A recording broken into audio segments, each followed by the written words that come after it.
اختیار میں آئی، اور اس کے بعد مطلب کہ یہ سب کچھ ہو جانے کے بعد رومی سلطنت آئی؟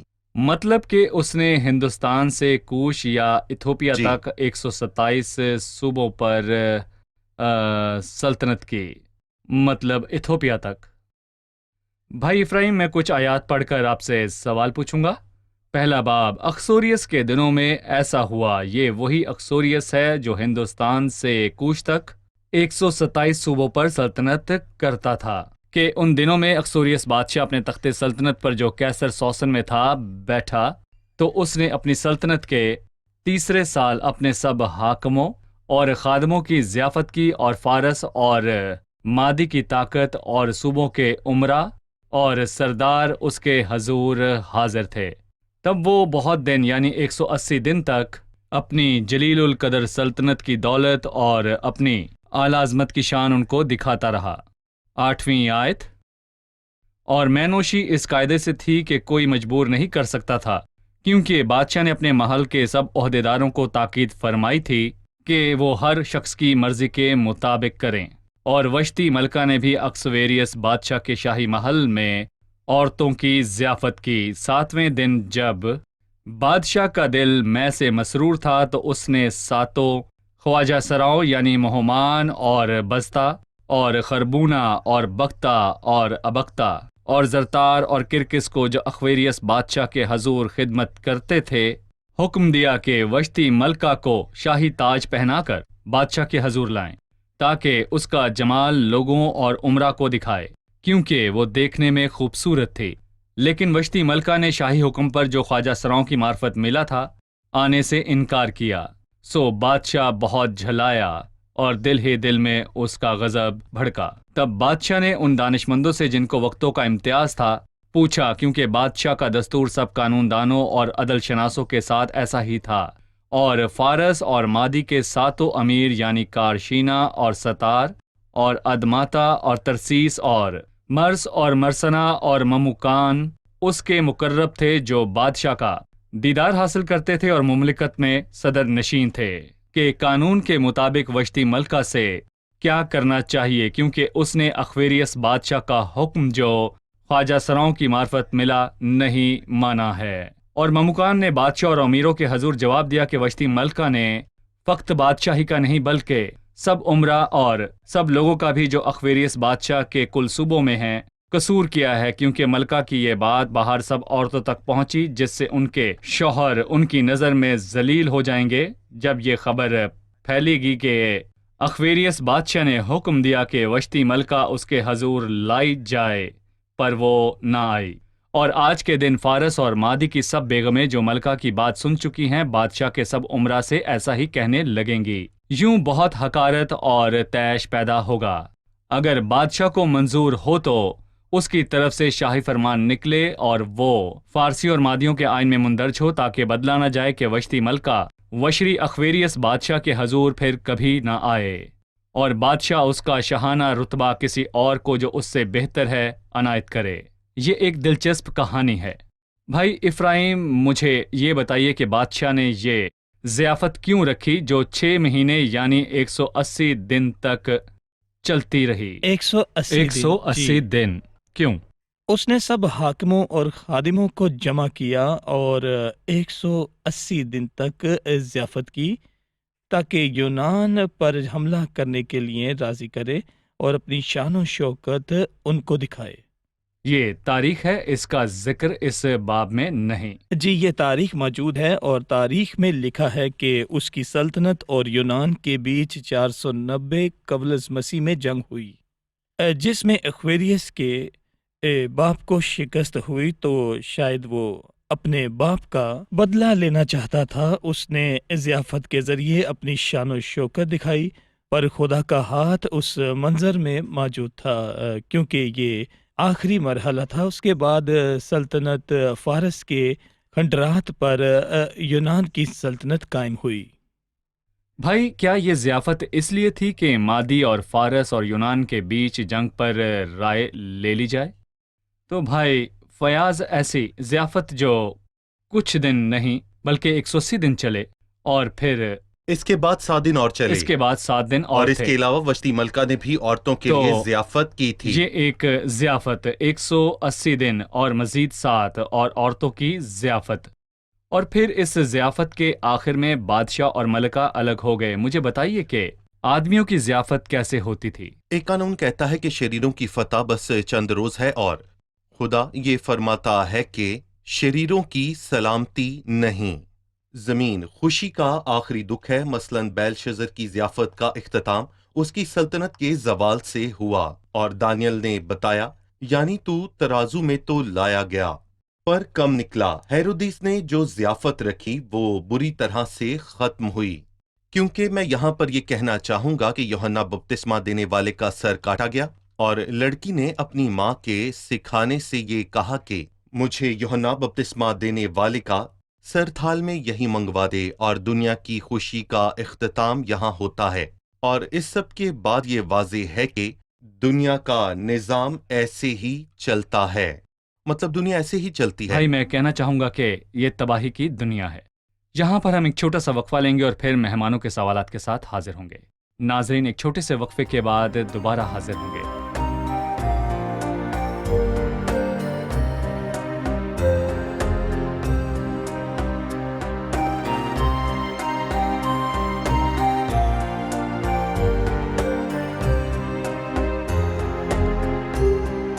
خوش آمدید ناظرین، آئیے چلتے ہیں مہمانوں کی جانب اور جانتے ہیں ان کا سوال۔ جی سوال کیجیے۔ بھائی میرا سوال ہے، وشتی ملکہ کے ساتھ غلط ہوا، اس نے اس بات سے انکار کیا کیونکہ وہ بادشاہ کی ملکیت نہیں ہے۔ اس نے انکار کیا کیونکہ بیوی ملکیت نہیں ہوتی۔ لگتا ہے کہ احاب فیمنسٹ ہیں۔ یوں لگتا ہے کہ وشتی ملکہ کے ساتھ غلط ہوا، اسے لگا کہ بادشاہ سب لوگوں کے سامنے اس کو بلا کر دکھاوا کرنا چاہتا ہے، اور اس کا رد عمل ٹھیک تھا یا غلط؟ بادشاہ نشے میں تھا، اس نے بہت مہنگی بادشاہ رکھی تھی نشے میں تھا، اور اس میں نشے میں کسی بھی انسان کی ذہنی حالت درست نہیں ہوتی، تو اس حکم کا کوئی جواز نہیں تھا۔ اس کا کیا مطلب ہے کہ بادشاہ اپنی بیوی جی کا حسن و شہزادوں اور عمرہ اور حاکموں کو دکھائے تاکہ وہ لوگوں کے سامنے شیخی مارے؟ تاکہ وہ لوگوں کے سامنے شیخی مارے۔ اور میرے خیال میں کہ وشتی ملکہ کا انکار کرنا درست تھا، کیونکہ یہ حکم غیر منطقی تھا، یہ زیادہ عقل مندانہ نہیں تھا۔ وہ سارے حالات کو سنبھالتی، بے شک یہ حکم جائز نہیں تھا، اور وہ سلطنت کا سردار اور اس کا شوہر تھا۔ بہتر تھا کہ وہ زیادہ عقل مندانہ طور پر اس مسئلے کو حل کرتی۔ ہمیں بھولنا نہیں چاہیے کہ خدا کا ہاتھ اس وقت حرکت کر رہا تھا۔ تو بتائیے وہ کیا کرتی جو سب سے مناسب عمل ہوتا؟ شاید وہ بادشاہ کا کہا مان کر بھی اپنی خوبصورتی کو محفوظ رکھ سکتی تھی، یہ میرا ذاتی خیال ہے، پر ہر سطح پر وہ حکم غیر مناسب تھا۔ عملی طور پر ہمیں بولنا نہیں چاہیے کہ ہمیں کلیسیا اور انفرادی طور پر اپنی اخلاقی خوبصورتی دکھائی جائے۔ مسیح کی خوبصورتی جو ہم میں ہے، اسے سب لوگوں کو دکھائیں۔ بھائی فیاض، آپ کچھ کہنا چاہیں گے؟ میں اس کا موازنہ ایبیگیل سے کرتا ہوں، کیونکہ اس کا شوہر نشے میں تھا، وہ بدکار اور بے وقوف شخص تھا، مگر جب ایسا مسلسل ہوا تو اس نے عقل مندی سے قدم اٹھایا اور اس مسئلے کو حل کرنے جی کی کوشش کی۔ اس نے داؤد کے پاس جا کر اس سے بات کی، اس نے داؤد کے ذہن کو بدلا، اس نے نابال سے انتقام لیا۔ وشتی ملکہ کو کہنا ماننا چاہیے تھا، کیونکہ اس کے بعد ہی یہ فرمان نکلا کہ ہر عورت اپنے شوہر کا کہنا مانے۔ وہ در حقیقت اس کو مانتی ہے اور کچھ حدود کے ساتھ ضیافت میں شریک ہوتی ہے، یعنی کہ لوگوں کے سامنے اچھے اور عزت دار لباس میں وہ پیش ہوئی، اور اس طرح وہ اپنے خداون کا حکم بھی مانتی اور ایسا کوئی مسئلہ بھی نہ ہوتا۔ صحیح۔ بھائی آپ نے ہمیں میاں اور بیوی کے رشتہ ازدواج کے بارے میں بتایا۔ کیا بائبل مقدس میں لکھا ہے کہ بیویاں شوہروں کے تابع رہیں؟ اور بائبل مقدس آدمیوں کے لیے کیا کہتی ہے؟ عورت مرد کا کہنا کیسے مانے، اس کی کیا ایک حدود ہیں اور جھکنے سے کیا ایک مراد آیت ہے؟ ہے، اے بیواؤ شوہروں کی ایسے تابع رہو جیسے کہ خداوند کی، تو شوہر کا حکم ماننا۔ جی یہ بائبل کے متنازع نہیں ہے، اور میں کہوں گا کہ یہ مکمل جھکنا نہیں ہے، نہیں، یہ مکمل جھکنا طور نہیں ہے پر نہیں یقیناً جھکنا، وہ صرف خداوند خدا کے کے لیے لیے۔ ہے۔ اس لیے میں نے کہا کہ ایک طرف وشتی ملکہ نے درست کیا کیونکہ یہ حکم منطقی نہیں تھا، پر دوسری طرف ڈاکٹر فیض نے کہا کہ وہ ان سب مسائل کو حل کرنے کے لیے بہت زیادہ بہتر طور پر کام کر سکتی تھی۔ جی، ایہاب کے سوال کا دوسرا حصہ ہے کہ کچھ مرد اپنی بیویوں کو اپنی ملکیت سمجھتے ہیں، مطلب کہ وہ جیسے چاہیں ان سے سلوک کریں، ان کی مرضی وہ ان کو لوگوں کے سامنے دکھائیں یا پھر چھپائیں، کیونکہ وہ ان کی ملکیت ہے۔ ہمیں بتائیے کہ بائبل مقدس عورتوں اور بیویوں کے لیے کیا بتاتی ہے؟ بائبل کہتی ہے کہ عورت مرد کے بدن کو ظاہر کرتی ہے، اور جو اپنی بیوی سے محبت رکھتا ہے وہ اپنے آپ سے محبت رکھتا ہے۔ اے شوہرو، اپنی بیویوں سے محبت رکھو جیسے مسیح نے کلیسیا سے رکھی۔ عورتوں سے ایسی محبت رکھیں جیسے مسیح نے کلیسیا سے رکھی۔ اس کا ذکر پہلے کرنتھیوں کے 13ویں باب میں بھی ہے۔ اچانک ہی میرے ذہن میں ایک سوال آیا، کیا اخویریس بادشاہ وشتی ملکہ کو مارتا تھا کہ اس نے اس کا کہنا نہیں مانا؟ کیا بائبل مقدس میں مرد کا اپنی بیوی کو مارنے کا جواز ہے جب وہ اس کی بات یا اس کا کہنا نہ مانے؟ ایسی کوئی تعلیم نہیں ہے۔ خدا کا کلام کہتا ہے، اے شوہرو، اپنی بیویوں سے محبت رکھو جیسے مسیح نے کلیسیا سے محبت رکھی۔ اور پطرس رسول نے کہا، اے شوہرو، تم بھی بیویوں کے ساتھ عقل مندی سے بسر کرو، اس کی عزت کرو، اور یوں سمجھو کہ ہم دونوں زندگی کی نعمت کے وارث ہیں۔ دیکھیں، صحیح، ایک انسان اپنے جسم کو پالتا ہے۔ پالتا اور پرورش کرتا ہے۔ بائبل مقدس کے مطابق میاں بیوی کے رشتے میں اصول اور جواز موجود ہیں۔ آپ نے پوچھا کہ کیا جی، یہ ممکن ہے کہ خوریس بادشاہ وحشتی ملکہ پر ہاتھ اٹھاتا کیونکہ اس نے اس کا کہنا نہیں مانا؟ میں کہوں گا یہ ممکن ہے، اس نے اس کا کہنا نہ مانا۔ اس کی بہت سی وجوہات ہیں۔ پہلی یہ کہ وہ ایماندار نہ تھا، اور وہ نشے میں تھا، اور وہ بائبل مقدس اور اس کے الہام کے بارے میں کچھ نہیں جانتا تھا کہ دیندار شخص جو خدا سے محبت رکھتا ہے اس کے کلام پر عمل کرتا ہے کہ ممکن اپنی ہے بیوی سے کہ اچھے وہ اس کو طور پر نقصان پیش آئے۔ پہنچاتا۔ تو آپ کا کہنا ہے کہ جس شخص کا رشتہ یسوع مسیح کے ساتھ نہ ہو وہ وہ غیر اپنی بیوی کو ایماندار مارے؟ ہے، جیسے وہ گراسینیوں کچھ کے بھی کر علاقے میں سکتا ہے۔ ایک بدرو گرفتہ شخص نے اپنے بدن کو نقصان پہنچایا۔ صحیح۔ یہاں پر ہم ایک چھوٹا سا وقفہ لیں گے اور وقفے کے بعد مہمانوں کے سوالات کے ساتھ حاضر ہوں گے۔ کلام وہ واحد چیز ہے جس سے آپ کو شیطان کو شکست دینے کی طاقت ملے گی، اس کے بغیر آپ ہار جائیں گے۔ اگر آپ مسیح سے دور ہیں تو مسیح کے بغیر آپ کی کوئی زندگی نہیں، اور اگر آپ ایماندار ہیں تو کلام آپ کی پرورش کرے گا۔ جو بھی بائبل مقدس کو نہیں پڑھتا اس کا بہت بڑا نقصان ہے۔ اس کتاب میں اس قدر علم اور حکمت ہے، اور یہ خدا کا کلام ہے، اسے نظر انداز کرنا ان کے لیے ہی نقصان دہ ہے۔ کلام سے محبت رکھیں، یہ آپ کی تعمیر کرے گا۔ جو ایماندار بائبل نہیں پڑھتے وہ خدا کے ساتھ رشتہ قائم نہیں رکھتے۔ ہر رشتے میں محنت کی ضرورت ہوتی ہے، اور وہ خدا کے ساتھ رشتہ قائم کرنے میں محنت نہیں کرنا چاہتے۔ میں انہیں کہتا ہوں کہ وہ اپنی ابدی زندگی کھو دیں گے۔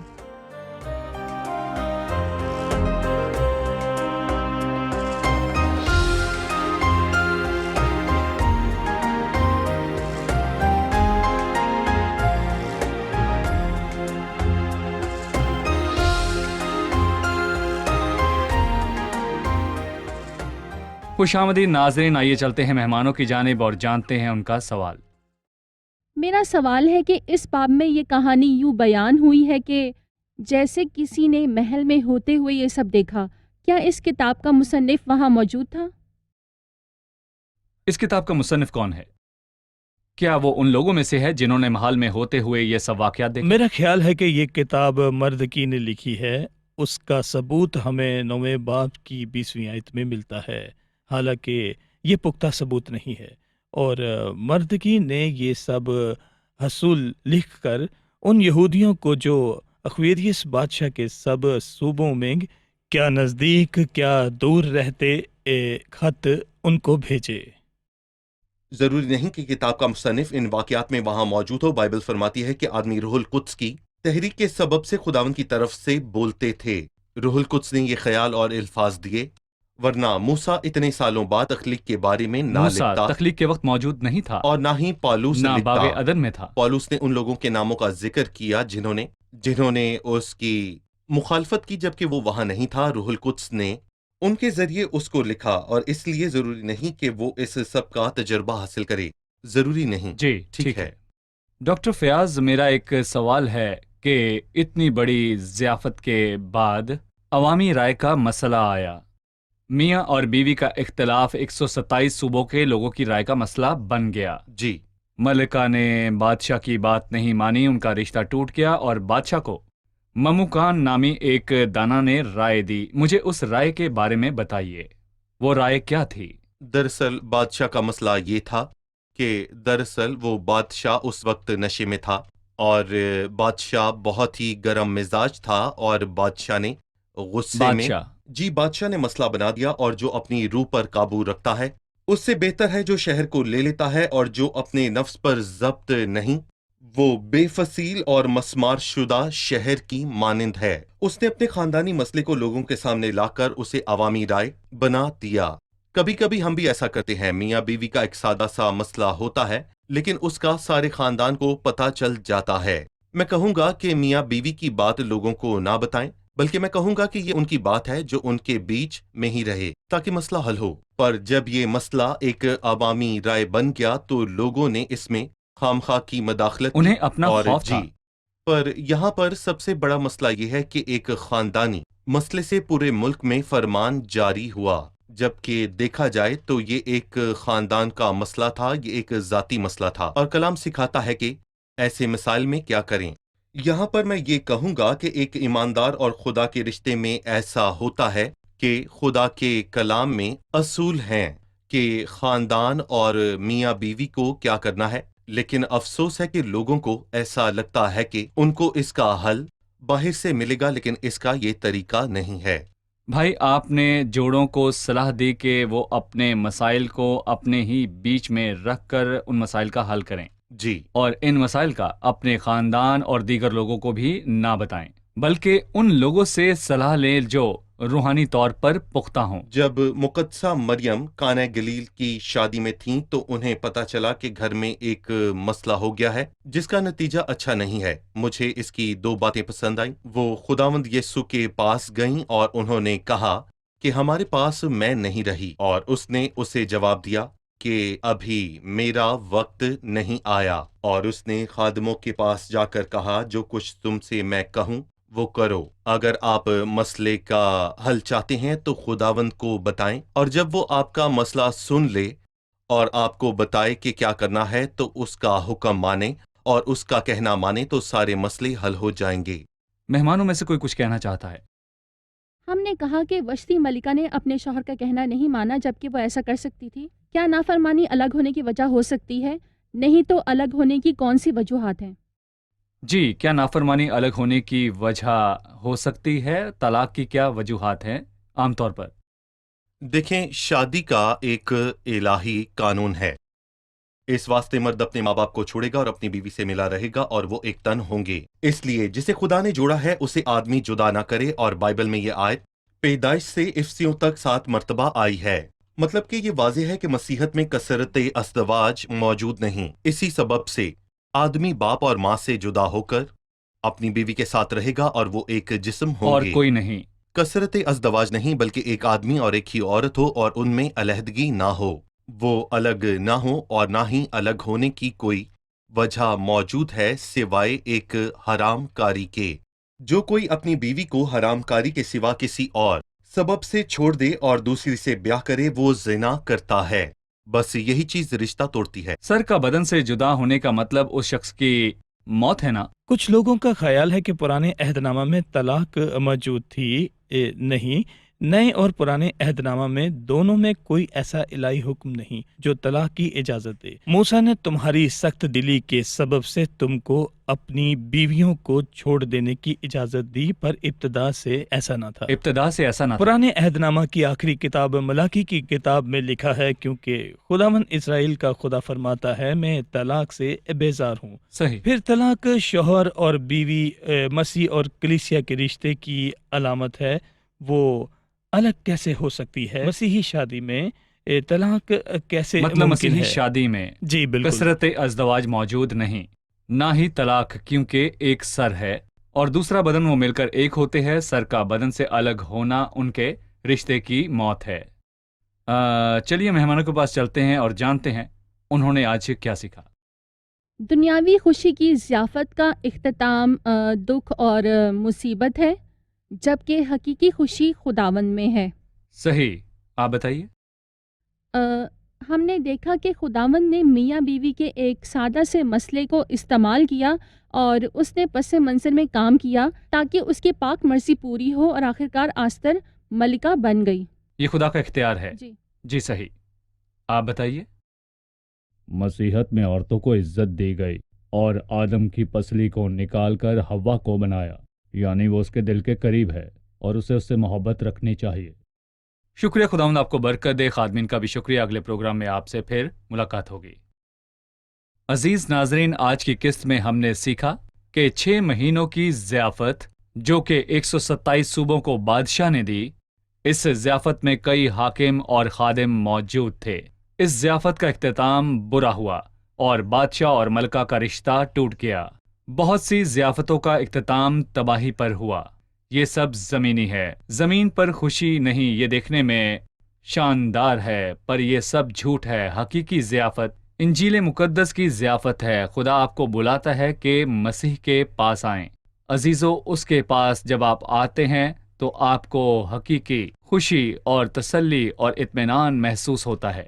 عزیزو، ہمارے لیے مسیح نے دکھ اٹھائے اور صلیب پر صلیبی موت گوارا کی، لہٰذا جب آپ مسیح کو قبول کریں گے تو یہ رشتہ ناکام نہیں ہو سکتا۔ کلام مقدس ایک شخص کے بارے میں بتاتا ہے کہ وہ اس ضیافت میں گیا اور خوشی کرتا ہوا اپنی راہ چلا گیا۔ عزیزو، انجیل کی ضیافت اخویریس بادشاہ نے نہیں بلکہ خدا نے رکھی، جو بادشاہوں کا بادشاہ ہے۔ اس ضیافت میں کوئی میں نہیں، جیسے کہ زمین کی ضیافت میں ہوتی ہے۔ اس میں خدا کا زندہ کلام اور روح القدس ہے۔ اس میں لوگ ریشمی لباس نہیں پہنتے، بلکہ اس میں آپ کو راست بازی اور نجات کا چوغا ملتا ہے۔ یہ انجیل کی ضیافت ہے جو مسیح کے کفارے پر مبنی ہے۔ لہٰذا اپنی مشکل اور کمزوری اور دکھ اور ہر مسئلے کو لے کر اس کے پاس آئیں، انجیل کی ضیافت میں شامل ہو کر نئی زندگی پائیں۔ آپ کے گناہ معاف ہوں گے اور آپ کا دل خوشی سے بھر جائے گا۔ یہ خوشی وقتی نہیں بلکہ دائمی ہے۔ عزیزو، آپ جہاں کہیں سے بھی مجھے سن رہے ہیں، اگر آپ لوگوں کی ضیافتوں میں خوشی ڈھونڈ رہے ہیں تو ان چھوٹی خوشیوں کو چھوڑ دیں اور مسیح یسوع کو قبول کریں، تو آپ بھی خوشی کرتے ہوئے اپنی راہ پر چلے جائیں گے۔ سچے دل سے توبہ کریں تو آپ کے گناہ معاف ہو جائیں گے۔ لہٰذا خوشی کرتے ہوئے اس کی راہ پر چلیں اور ہمیشہ کی زندگی پائیں۔ اگلے پروگرام میں پھر ملاقات ہوگی۔ خداوند آپ کو برکت دے۔